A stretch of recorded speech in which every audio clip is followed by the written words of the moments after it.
네, 시청자 여러분 안녕하십니까? 구독자 여러분 안녕하십니까? 100원, 200원 후원해 주시는 후원자 여러분들께도 이제 감사의 말씀을 드리고요. 긴급 방송인데요. 오늘 그 윤석열 대통령에 대해 가지고 1심 재판이 그 지기현 재판장으로부터 있었는데 무기징역이 선고가 됐죠. 뭐 한쪽에서는 사형 선고가 아쉽다는 얘기가 있고, 한쪽에서는 대통령의 고유권한 행사가 어떻게 법의 심판을 받느냐 이렇게 얘기가 지금 나오고 있는데요. 간단하게 이제 말씀을 드리겠습니다.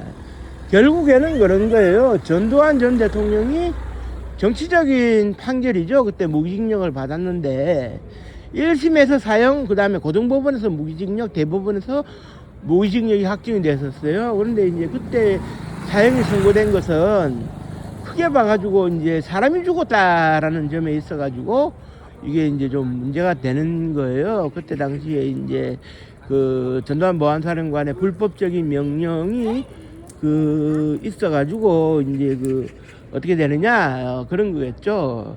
그때 당시에 이제 그 국방부 경비 업무를 담당하던 초병 정선열 병장을 아무런 이유 없이 총을 건네주지 않는다고 사살을 하고, 그 다음에 특전사령관 비서실장이었던 김호랑 소령을 아무런 이유 없이 이제 저항한다고 살해하고, 광주에 내려가가지고 사람들을 그렇게 학살하고, 그건 뭐 사형 말고는 이제 그 내릴 수 있는 판결이 없기 때문에 그때 사형이 이제 선고가 됐는데요.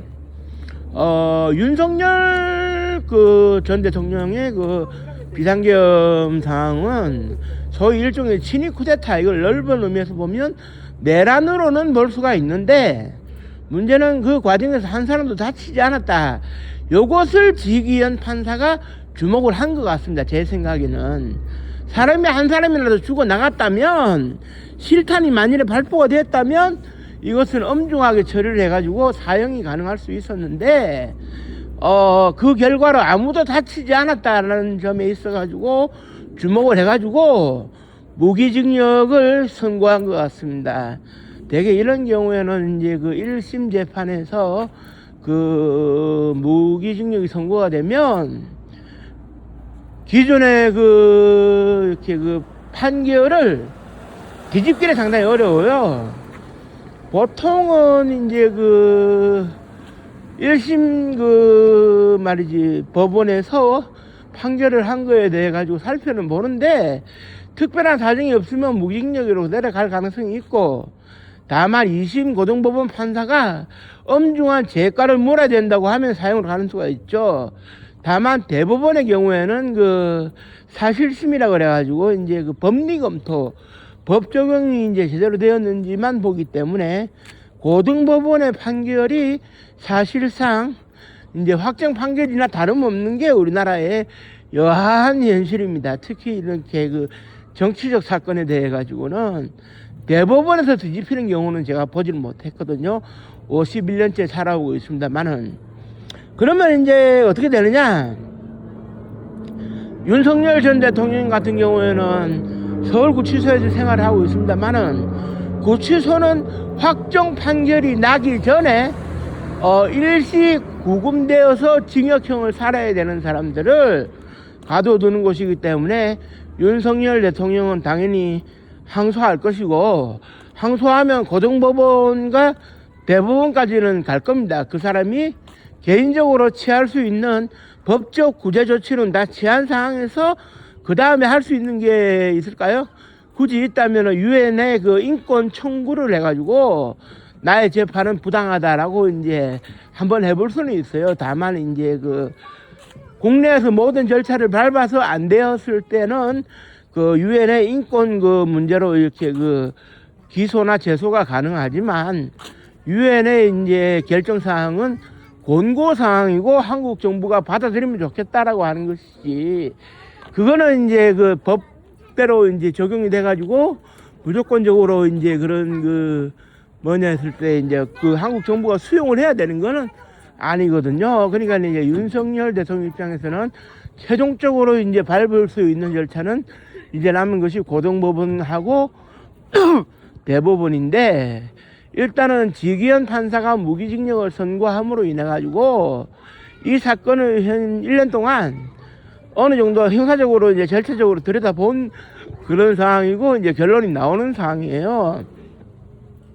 그렇기 때문에 지금 현재 뭐 이것이 이제 뭐 크게 좌우되지는 않을 겁니다. 뭐 물론 뭐 사형의 가능성이 고등법원에서 남아 있긴 합니다만은 현재로서는 그 내려갈 가능성은 없는 걸로 보이고 일단 최소 무기징역은 보장이 되는데 무기징역이 보장된다고 해서 이제 그 어떻게 되는지 알 수는 없어요. 왜냐하면 이제 무기징역이라고 하는 것은 무기한 징역형을 가하는 거기 때문에 감옥에서 나올 수 있는 방법은 대통령이 사면을 해서 유기징역형으로 떨어뜨린 다음에 다시 이제 그 대통령이 또 사면을 해야 이제 나올 수 있는 거거든요.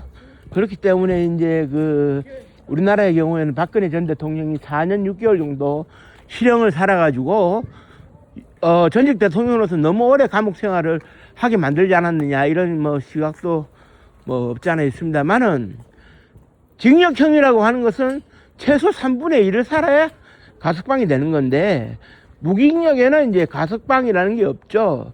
그런데 이제 중요한 것은 대통령이 결심을 해야 되겠지만 그 요즘 분위기로 봤을 때 이제 그 시중의 잡범들도 징역을 그 꼬박 이제 채우고 난 다음에 이제 감옥에서 나오는 것이 관례라고 봤을 때 그 이런 그 중대한 그런 그 법 위반에 따라 가지고 무기징역이 선고된 사람이 그 몇 년 안에 정치적인 타협으로 나오고 이럴 가능성은 사실 없다고 봅니다. 그럴 가능성은 없다고 보고요. 대통령이 사면권을 얼마나 행사하느냐의 문제겠지만 이재명 정부 하에서는 나오기가 힘들지 않을까라고 생각이 되고요. 일단 결론적으로 아까도 말씀드렸습니다만은 그 어떤 사람도 다치지 않았다는 점에 대해 가지고는 그 인명의 그런 희생이 없다는 점에 있어 가지고는 이게 그 사형으로 갈 수 있는 그런 그 법적인 그런 그 죄과를 이렇게 부여하진 않은 것 같습니다. 그건 뭐 지기현 판사의 판단이겠죠. 그러니까 이제 그 사람이 살상 안 됐다는 것도 우리 사회의 형법 기준에서는 매우 중요하거든요. 사람이 살상이 되었으면 그 책임을 엄밀하게 묻겠지만 그런 게 아니라면 기존의 법 그 적용 논리 법대로 자꾸 그대로 해석을 해가지고 무기징역을 선고할 수 있다는 것이 이제 그 우리나라의 이제 판례거든요. 그러니까 이제 어떤 면에서 보면은 대통령이 권한 행사를 했다고 볼 수도 있는데 대통령이 권한 행사를 한 것에 불과하다라고 본다 해도 사형은 어렵겠지만 무기징역 정도는 충분히 나올 수 있는 그런 판결이었다고 이제 보여지고요. 그래 이제 윤석열 대통령은 대법원까지의 절차가 끝나고 난 다음에 거기서 이상 없음 해가지고 형이 확정되면 일반 그 안양교도소나 영등포 교도소나 뭐 가겠죠. 물론 이제 그 시설적인 측면에서 소위 사회 고위층 인사들 범털이라고 불리우는 사람들을 수용할 가능성이 있어가지고 준비를 해놓은 영등포 교도소나 안양교도소 같은 그 전직 대통령들이 한번 거쳐간 바 있었던 그곳으로 가지 않을까 싶어요. 시설은 많이 낙후되어 있습니다만은 대통령을 위한 시설로서는 거기밖에 없기 때문에 아마 거기로 가지 않을까 이제 생각을 하고요. 또 한 6개월 정도는 고등법원에서 지루한 싸움을 해야 되는데 이게 속전속결로 진행될 수 있는 건 아니기 때문에 재판을 지켜봐야 될 것이고 그래서 이제 결론적으로 말씀드렸을 때 또 이렇게 그 윤석열 대통령 전 대통령 측이 항소를 제기하는 항고를 하는 보름 내 기간 동안에 항고를 어떻게 항고장을 쓸 건지도 지켜봐야 되는 것이고 양형 부당 그러니까 이제 무기징역이 부당하다고 하는 것에 대해 가지고 어떠한 이유로 달 것인지도 이제 지켜봐야 되는 것이고 그 다음으로 이제 살펴볼 수가 있는 것이 이제 그 뭐냐면 그런 거겠죠. 뭐가 있을까요? 또 그 새로운 재판부가 이제 언제 이제 구성이 되어지느냐의 문제, 그 구성에 따라 가지고 또 재판이 언제 이제 그 사실 승리가 진행되는 문제 이런 게 이제 겹쳐 가지고 아마도 한 6개월은 이제 최소 다시 이제 그 법적인 검토에 따른 고등법원 재판이 있을 텐데요. 올해 안에 또 고등법원 재판이 나오게 되면 제가 순간순간 방송을 통해서 제 생각과 판단을 알려드리도록 하겠습니다. 오늘은 목요일인데요. 그 전직 대통령이 무기징역을 선고받은 것은 국민적으로는 우울한 날인데 다른 일방으로서는 그 내란이라고 할 수 있는 그 사태를 촛불을 들고 막아내는 국민들이 역사상 처음으로 국민단체가 이제 그 노벨 평화상 후보로 이제 추대되는 일이 있었기 때문에 참 오늘이 참 무거운 하루였어요. 무거운 하루인데 국민들은 겸허하게 받아들이고 이 사태를 냉정하게 볼 필요가 있다. 국민적인 자성이 필요하다.